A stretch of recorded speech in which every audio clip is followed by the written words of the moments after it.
In this video, I'm going to show you why it's important to have your vanishing points as far apart as possible in a perspective drawing. So when we're working in two-point perspective, if we put our vanishing points super close together, we're going to get a lot of distortion. It will look more natural the farther apart they can be.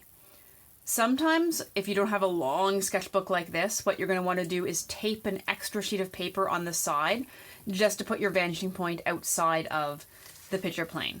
So what I'm going to do here is I'm going to put one super far away there, one right on the edge of the page here, and just draw a simple box.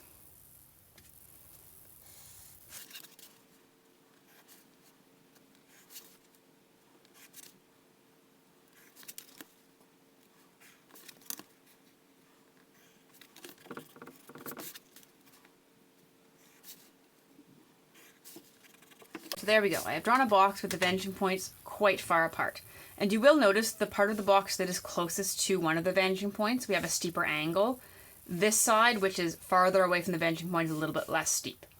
Now I'm going to do another box with two different vanishing points just off to the side here to show you the big difference. So here I'm going to use the same vanishing point here, but instead of putting this one way over here, I'm going to put it here instead.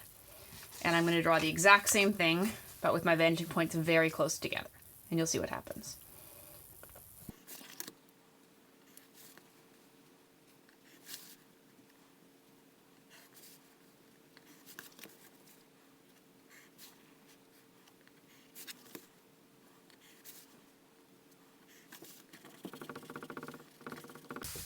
So you can see here, the distortion on this box is far more extreme. Just look at the angle of the V that forms the closest corner to us versus this one here.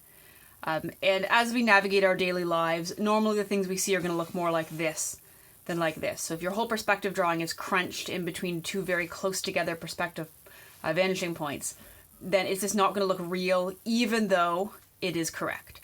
Both of these boxes are 100% correct in perspective, but this one's going to look a lot more convincing.